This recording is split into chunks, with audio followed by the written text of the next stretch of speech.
Usted asumió el cargo recientemente, en agosto de 2022, con la promesa de fomentar una transformación social para lograr la paz y también para proteger el medio ambiente. Y también ha sido un gran defensor de la movilización de toda la humanidad para hacer frente a la crisis climática.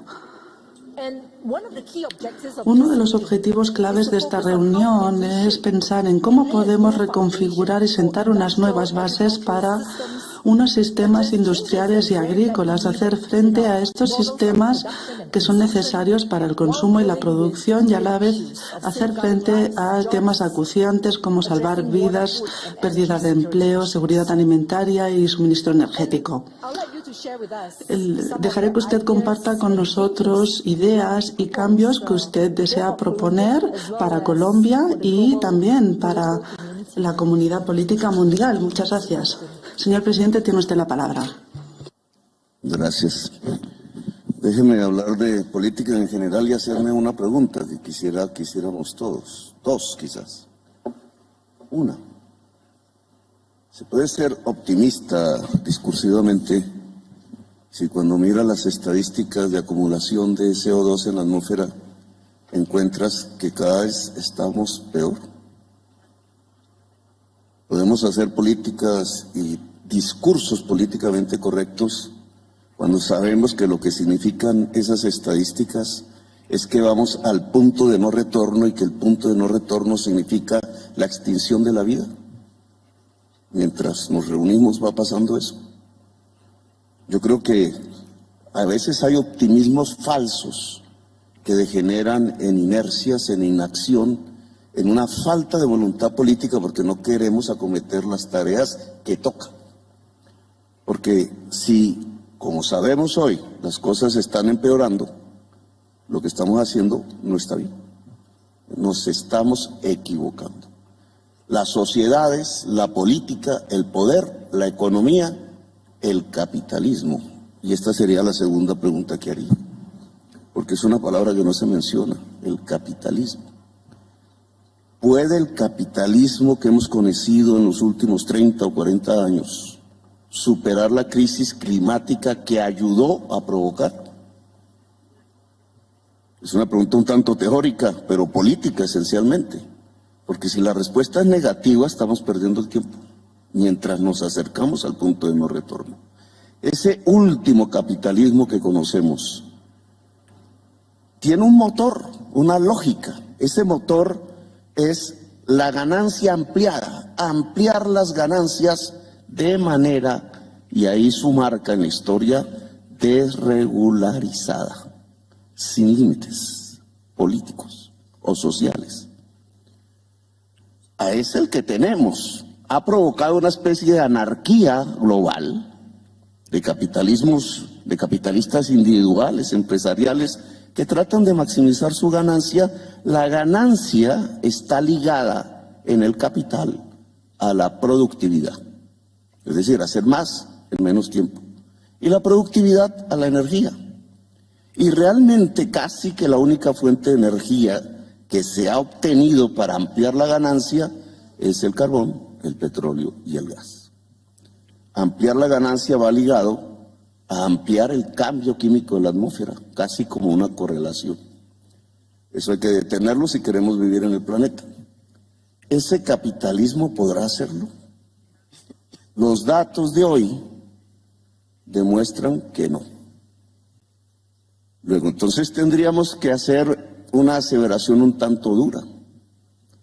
Si ese capitalismo no es capaz, o la humanidad se extingue con el capitalismo, o la humanidad supera el capitalismo para poder vivir en el planeta. Permítame ir a una segunda parte de esta reflexión. Supongamos que entonces hay un capitalismo diferente al que vivimos en estos días. Lo voy a llamar teóricamente un capitalismo descarbonizado. El capitalismo que podría superar la crisis climática. Ese capitalismo tendría que hacer unos cambios fundamentales en la manera de vivir, de existir y de hacer la política y el poder hoy. Por ejemplo, ese capitalismo tendría que decir explícitamente que la única manera para detener la crisis climática es llevar a cero el consumo del carbón y del petróleo.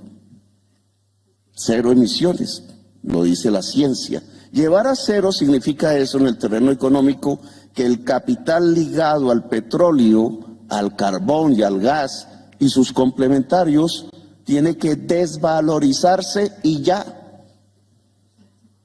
Bien dijo Al Gore, ahora está manejando ese capital las COP del mundo para saber por dónde se guía la lucha contra la crisis climática. Vamos mal.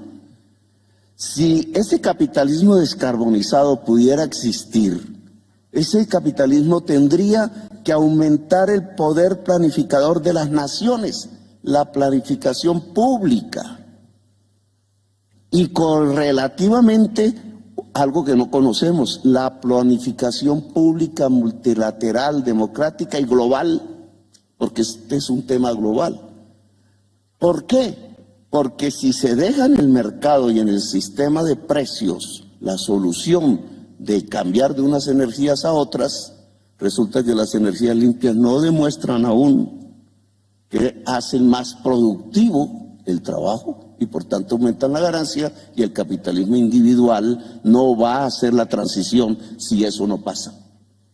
Como eso en el tiempo que necesitamos quizás no pase, se necesita planificación pública, el reemplazo del motor de la ganancia por la planificación humana que hoy no existe para poder hacer la transición a escala global. Eso significaría, por ejemplo, que las COP, que es lo que tenemos hoy, deberían tener poder vinculante. Fíjense ustedes que el Tratado de la Organización Mundial del Comercio, si usted lo evade por alguna razón, tiene una sanción, tiene un proceso. En cambio, lo que deciden las COPs son sugerencias que un gobernante puede tener o no tener en cuenta, son apenas consejos, porque un tratado de libre comercio sí es vinculante y las decisiones para salvar a la humanidad en el planeta no. Hay una diferencia en el poder. Ahora, y eso sería un capitalismo descarbonizado, que las COP tengan poder vinculante, es decir, que sus decisiones sean órdenes, implicaría que los tratados de la Organización Mundial del Comercio, que los tratados del Fondo Monetario Internacional se supediten a los acuerdos del clima y no al revés. Por ejemplo, implicaría una reforma del sistema financiero mundial, que hoy no existe. Por ejemplo, voy a terminar. ¿Cómo se financia la transición? Si vas a la COP, vengo de ella, de la COP27, me dijeron, endeúdese. Pues si todos los países están sobreendeudados, ¿cómo nos vamos a endeudar más para hacer la transición? Propusimos algo que causó algo de risa. ¿Y por qué no se canjea, se cambia la deuda que tienen los países y los procesos productivos por acción climática? De tal manera que se liberaran recursos presupuestales para acometer la adaptación y la mitigación. ¿Por qué no se desvaloriza la deuda mundial? Lo cual significa un cambio también del sistema del poder. ¿Por qué existen paraísos fiscales en este momento cuando eso debilita la financiación de la transición energética, por ejemplo? Estos temas que abordaría un capitalismo descarbonizado hoy no están en la discusión. Mientras no estén, no hay capacidad humana para pasar a una economía descarbonizada. Y las consecuencias podrían ser: el actual capitalismo es incapaz, puede perecer con la humanidad, puede que un capitalismo descarbonizado sea una simple ilusión y lamentablemente puede que comencemos los tiempos de la extinción si no somos capaces como humanidad de actuar políticamente en el camino en que en realidad disminuyan concretamente las emisiones de gases de efecto invernadero en la atmósfera. Gracias. Thank you. Muchas gracias. Gracias, señor presidente Petro.